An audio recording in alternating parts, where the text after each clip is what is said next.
Donc pour le contrôle mental, pour terminer,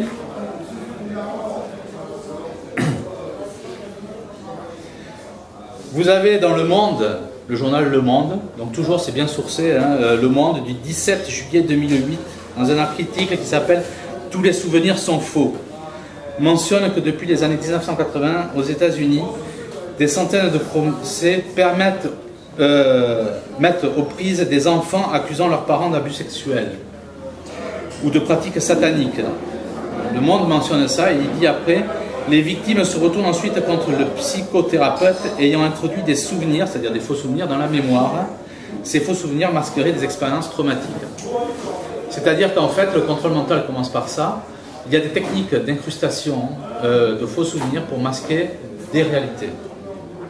Excusez-moi, ça sort du Monde. Tous les souvenirs sont faux, du 17 juillet 2008.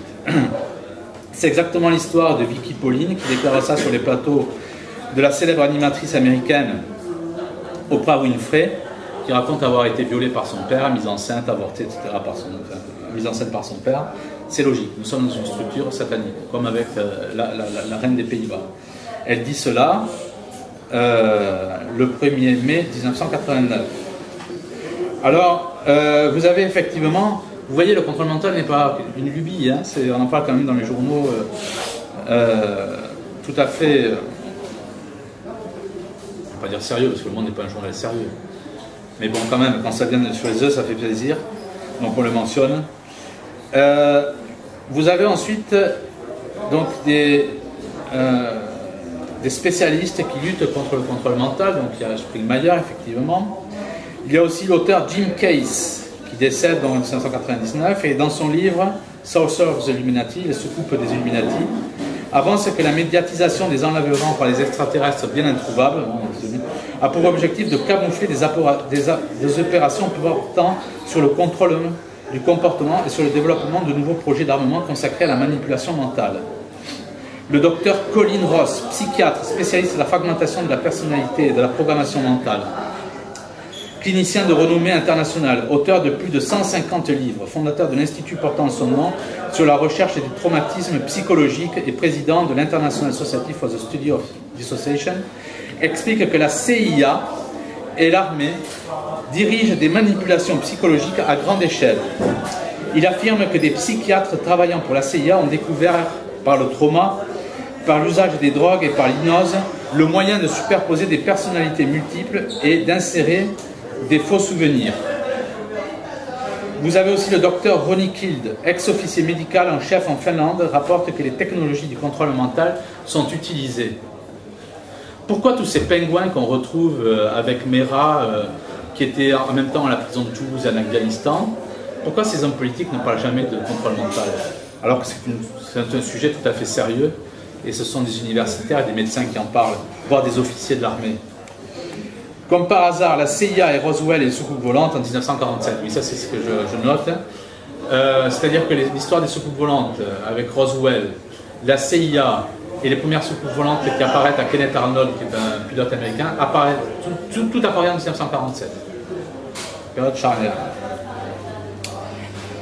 Donc la CIA, créée en 1947, lance une série de programmes et de recherches dirigés par des scientifiques avec le concours d'universités. Ces programmes seront successivement baptisés Artichoke, Bluebird, MK Ultra, puis MK Search Open, etc., etc. L'agence tente de mettre au point des assassins sous contrôle, ce qu'on appelle des Manchurian Candidates. Tout à fait intéressant aussi, c'est que vous avez un chirurgien qui s'appelle le docteur Roger Leir, qui opère des gens qui entendent des voix, et quand il ouvre, il se rend compte qu'il y a des micro-récepteurs. Tout à fait intéressant. Vous avez aussi une prison, juste après la Seconde Guerre mondiale, qui existe en Roumanie, à Pitești, où on commence à rééduquer les esprits. D'ailleurs, c'est un livre passionnant que je conseille, que j'ai lu il y a plusieurs années, qui est écrit par Dimitrescu, qui est celui-là, qui raconte de ça, l'Holocauste des âmes. Et ce gars donc raconte comment ça se passe dans cette prison pour éduquer les âmes. On est en fait dans une histoire de contrôle mental déjà à ce moment-là, c'est-à-dire 60 ans avant aujourd'hui. Cette prison est tenue par Anna Poker, qui avait été désignée comme femme comment dirais-je, femme du communisme, je ne sais pas comment on peut appeler ça, par Staline. Elle avait dénoncé son mari, il avait offert un manteau en vison. C'est Anna Poker donc, qui dirigeait cette prison. Autant vous dire qu'elle n'allait pas souvent à l'église orthodoxe, si vous voyez ce que je veux dire. Elle était fille de rabbin, oui, c'est vrai. Je sais pas rien. Hein. Après, chose tout à fait intéressante, le Der Spiegel, quand même là aussi c'est tout à fait intéressant, quoi, j'allais dire. Hein. Der Spiegel, du 27 avril 2009, révèle l'existence d'une prison secrète tenue par la CIA en Pologne, à Stare Kieszkuty, dans le nord-est de la Pologne. Le 2 mars 2003, le plus important des prisonniers, Khalid Sheikh Mohammed, le soi-disant cerveau d'Al-Qaïda, l'architecte des attentats du 11 septembre, a été emprisonné là-dedans. Il raconte des histoires de sévices, tout y passe. Et quoi? De quoi il parle-t-il aussi? Bon, de sévices, mais aussi d'électrochocs, de choses comme ça. Ce qui sert au contrôle mental, ce que vous retrouvez à Guantanamo. Et c'est tout à fait intéressant parce que bon, c'est le Spiegel qui le dit. Vous voyez, quand on source les choses, c'est le président polonais Aleksander Kwiatkowski, qui, président donc, de 1995 à 2005, explique qu'en 2014, il y a eu des prisons secrètes américaines en Pologne, mais il dit attention, tout a été fait dans les règles d'art. Il dit on n'a pas travesti le droit effectivement le droit des prisonniers de guerre. Mais en fait, les types qui ont été, quoi, ils disent l'inverse. Tout à fait intéressant aussi. Donc, vous retrouvez la CIA avec des tortures et des prisons secrètes. Et on parlait de contrôle mental au début. Vous voyez le lien? En 2003 à Milan, les services secrets italiens ont assisté la CIA dans l'enlèvement de l'imam Abu Omar, accusé de terrorisme pour le compte du mouvement islamiste armé Jamaat Ismaïlia. Il aurait été torturé en Égypte selon les mêmes méthodes qui avaient servi. Donc Khaled El Masri, donc était membre du groupe armé Al-Tawhid, unicité, c'est ça? Al-Tawhid. Au début, je croyais que ça veut dire le tour, mais c'est Tawaf. Unicité divine. Il faut que je me calme, après ils vont dire non, je ne fais pas ma conversion.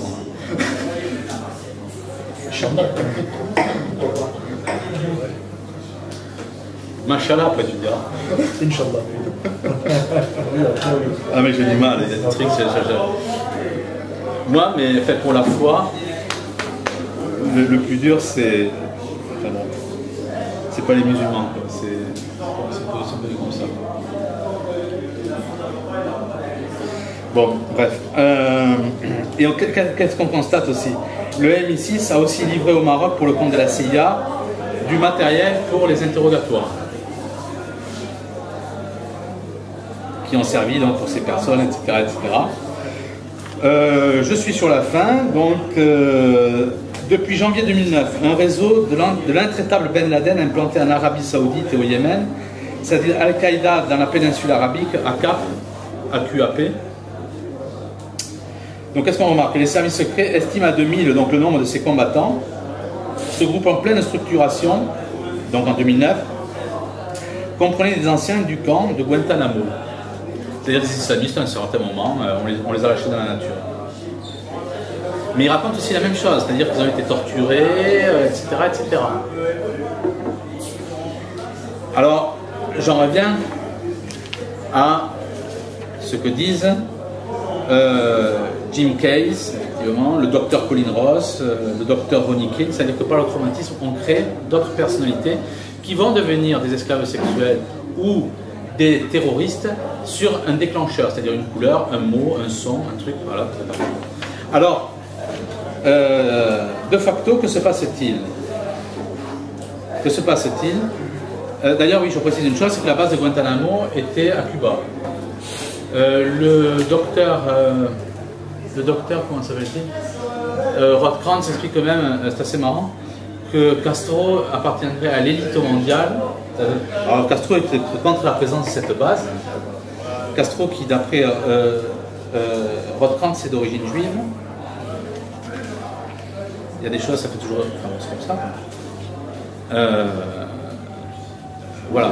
Donc qu'est-ce qui se passe en fait? C'est que quand vous regardez les attentats de Paris, alors, en conclusion, vous remarquez qu'on est dirigé dans un système de complot, que ce n'est pas M. Dupont mettant son bulletin de vote dans l'urne qui fait trembler M. Rockefeller. Ça, on en est certain maintenant. Au vu de ce que je démontre. Au vu de ce que je démontre, on comprend que nous sommes bien dans une situation sataniste. Au vu de ce que je démontre aussi, nous constatons quoi? Que des gens que l'on voit à la télévision, des maires qui sont droits dans leurs bottes, n'est-ce pas, ne dénoncent jamais tout ça. Alors je pense effectivement que pour identifier une personne, il faut effectivement entendre ce qu'elle ne dit pas, ne jamais écouter ce qu'elle dit, entendre ce qu'elle ne dit pas. Et là, effectivement, on sait à qui l'on a affaire. On sait à qui l'on a affaire. Voilà ce point-là. Ensuite, quand vous êtes dans une logique de contrôle mental, le point en Angleterre, qui est dirigé par le M6, c'est le Tavistock Institute, qui a servi aussi via les Beatles. Parce que les Beatles n'ont jamais écrit leur musique, ce sont des piètres musiciens qui étaient dirigés par un psychologue qui s'appelait Adorno, qui appartenait au Tavistock Institute, où Hitler serait passé aussi. C'est là aussi qu'il faudrait que je fasse un jour un petit truc, où au moins Hitler n'est jamais mort à Berlin, il serait plutôt mort en Espagne, etc. etc. Enfin bon, ça nous amène très loin, mais c'est pour montrer que, comme on avait parlé du communisme, nous sommes dans une logique luciférienne où il faut opposer les blocs. Opposer les blocs. Et aujourd'hui, il s'agit d'opposer le bloc, effectivement, comme l'explique Pike en 1871, dans une lettre à Mazzini, il explique qu'il faut 3 guerres mondiales.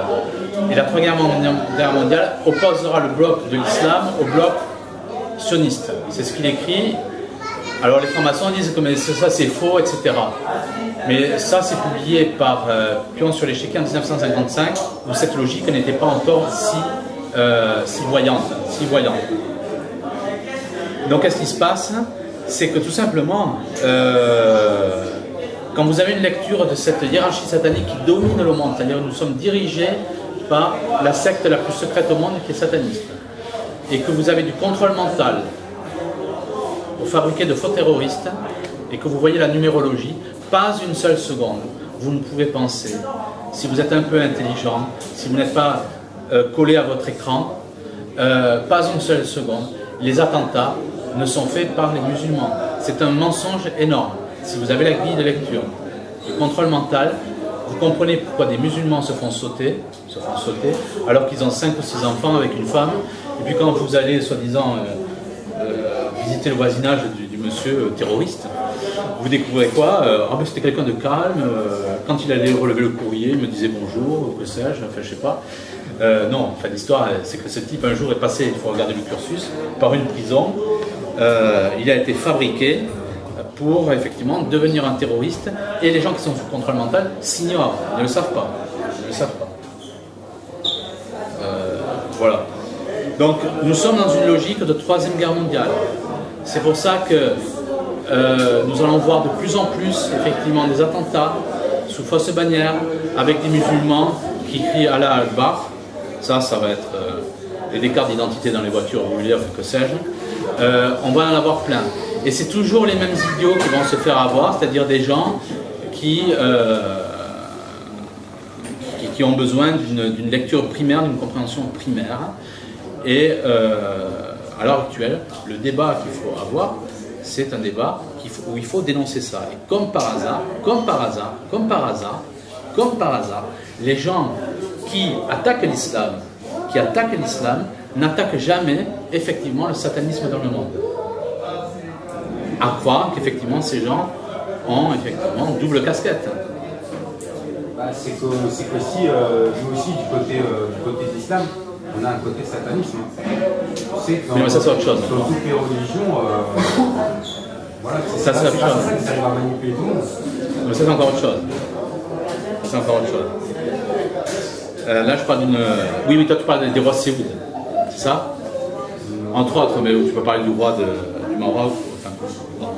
On reviendra peut-être à l'échange, à la question réponse. Mais pour finir, donc c'est bien ça, c'est toujours ce que vous constatez, ça c'est ma dernière phrase, écoutez ce que l'on ne dit pas, écoutez ce que l'on ne dit pas. Quand vous avez Marine Le Pen qui est amie avec un homme qui est accusé par Maria Van Blayenburg de pédosatanisme, etc., je ne dis pas qu'il l'est, que Geert Wilders en est, mais il y a quand même des choses qui traînent dans ce milieu-là, où il n'y a aucun doute, effectivement, parce qu'il y a eu des procès, avec Deming, il y a eu des procès, même si ça a eu du mal à aboutir, il y a eu des procès.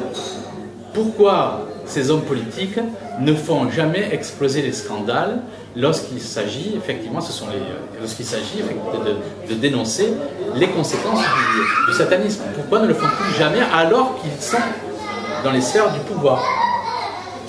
Donc je me répète, ma dernière phrase, c'est écoutez ce que l'on ne dit pas. Écoutez ce que l'on ne dit pas. Voilà, merci de votre écoute.